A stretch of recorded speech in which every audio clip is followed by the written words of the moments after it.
Okay, welcome back. And we are back with a bad game. WWF WrestleMania. It's been a long time since it's been called WWF, and amazingly, I think it was 2002 when they officially rebranded World Wrestling Federation to World Wrestling Entertainment, of course, because of the issues with World Wildlife Fund. It was late 2001 or early 2002, I can't recall. But even though it's been over 20 years, persons still refer to it as WWF from time to time, which is kind of a testament to how valuable the branding as WWF was. But all that's beside the point. Let me just first go ahead and apologize. I am in a bit of a bad mood because I'm a big New England Revolution fan, and they are just awful. Last night they had a terrible match against New York City Football Club. They got to bench Giacomo Veroni. He averages a goal every 270 minutes. That means basically a goal every more than 3 games if you don't count stoppage time. The guy is just lost, clueless, not a good striker. It just gives me a pain seeing my revs so awful. But anyway, WWF WrestleMania I actually had in my original NES library when I was a kid. It was a bad game then. Wrestling video games really didn't find their form. WWF Raw and what was the one on Super Nintendo? Royal Rumble and Raw on Super Nintendo were good games.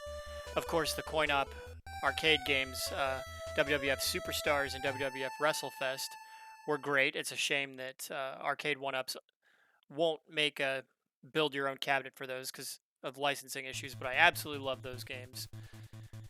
In fact, with all the arcade one-ups like X-Men, Simpsons, Mortal Kombat, Street Fighter 2, Teenage Mutant Ninja Turtles, I told myself the only one I'm interested in getting, if they ever do, is WrestleFest, and they haven't done it, so to this day I still don't own a cabinet. Maybe one day I'll get a maybe a Donkey Kong cabinet, or I would love to have a Donkey Kong 3 cabinet. I don't think they've made one though. The arcade one-ups, that is. Maybe a Miss Pac-Man Galaga cabinet. That would probably be the next best thing for me. As far as pro wrestling is concerned, before we jump into the game, I haven't watched pro wrestling since Eddie Guerrero died, and that was 20 years ago. One of my all-time favorites. My favorites were Flyin Brian Pillman, Jushin Thunder Liger, Eddie Guerrero. Eddie Guerrero and Brian Pillman are both gone. I think Jushin Liger is still alive. I'm not sure if he's still performing. I'll post in the comments a link to a video of the match that made me an Eddie fan for life. The one where he gave buckets of blood against JBL, making him look like a superstar.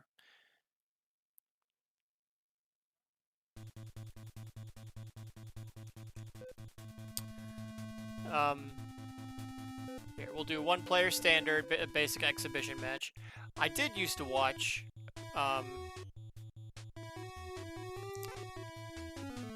as a kid I loved renting the videotapes, the late 80s and early 90s incarnation of WWF, the mark-out era, I suppose you could call it. Watching all those great intercontinental matches with, Mr. Perfect and Bret Hart and Greg the Hammer Valentine.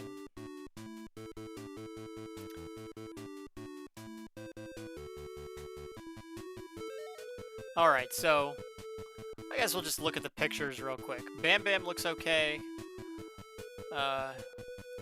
Honky Tonk Man.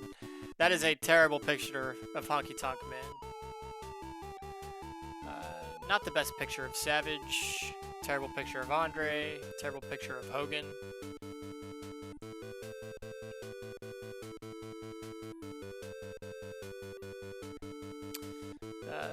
Let's see. DiBiase, one of the all-time great performers.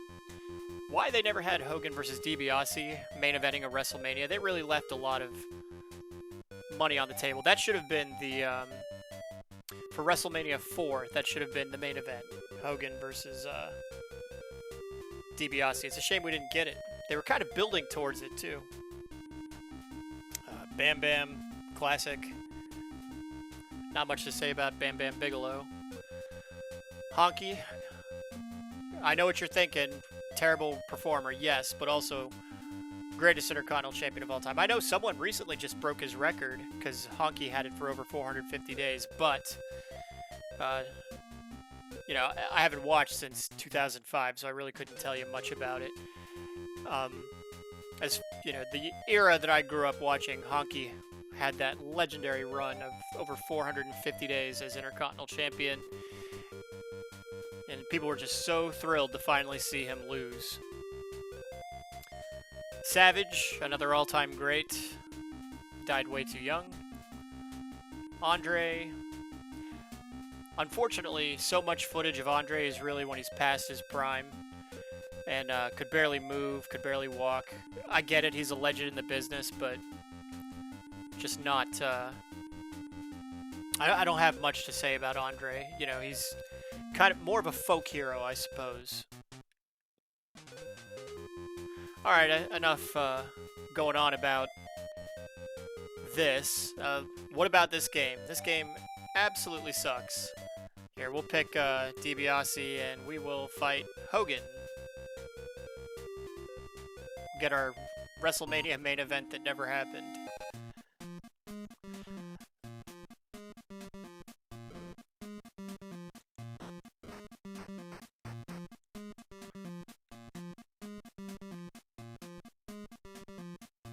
Let's see, how do we run? I thought, okay, you just kind of double tap.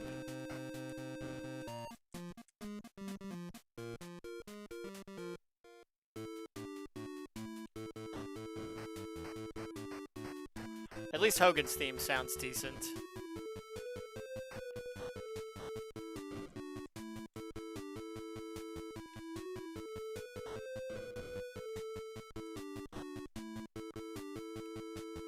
Okay.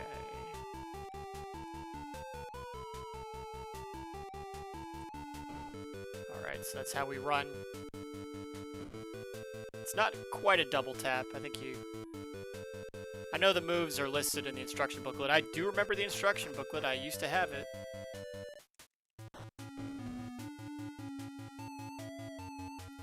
This does not sound like DiBiase's theme at all.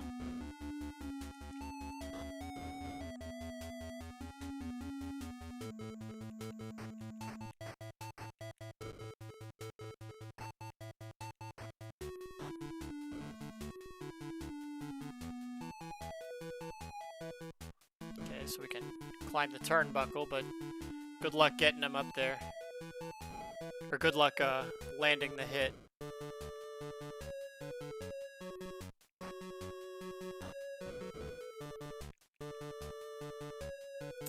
And I know the game is supposed to kind of throw me power-ups.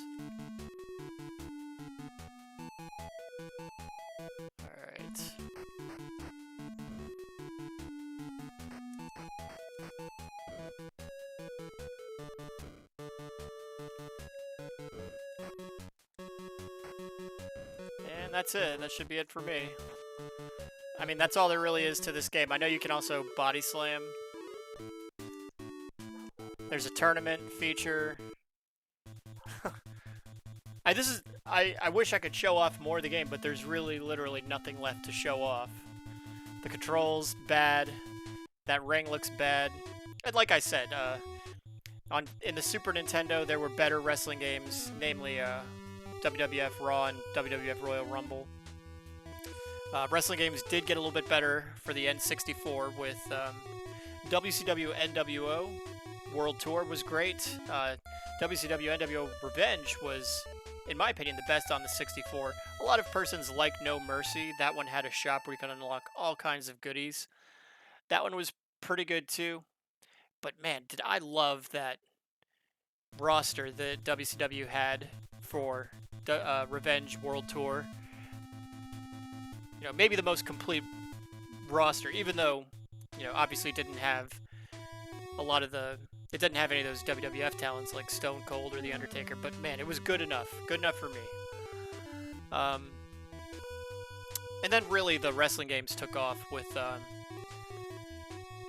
WWF SmackDown, Shut Your Breath, Here Comes the Pain, and then eventually the SmackDown versus Raw series. All those, starting in the early 2000s on the PS2, all those great games.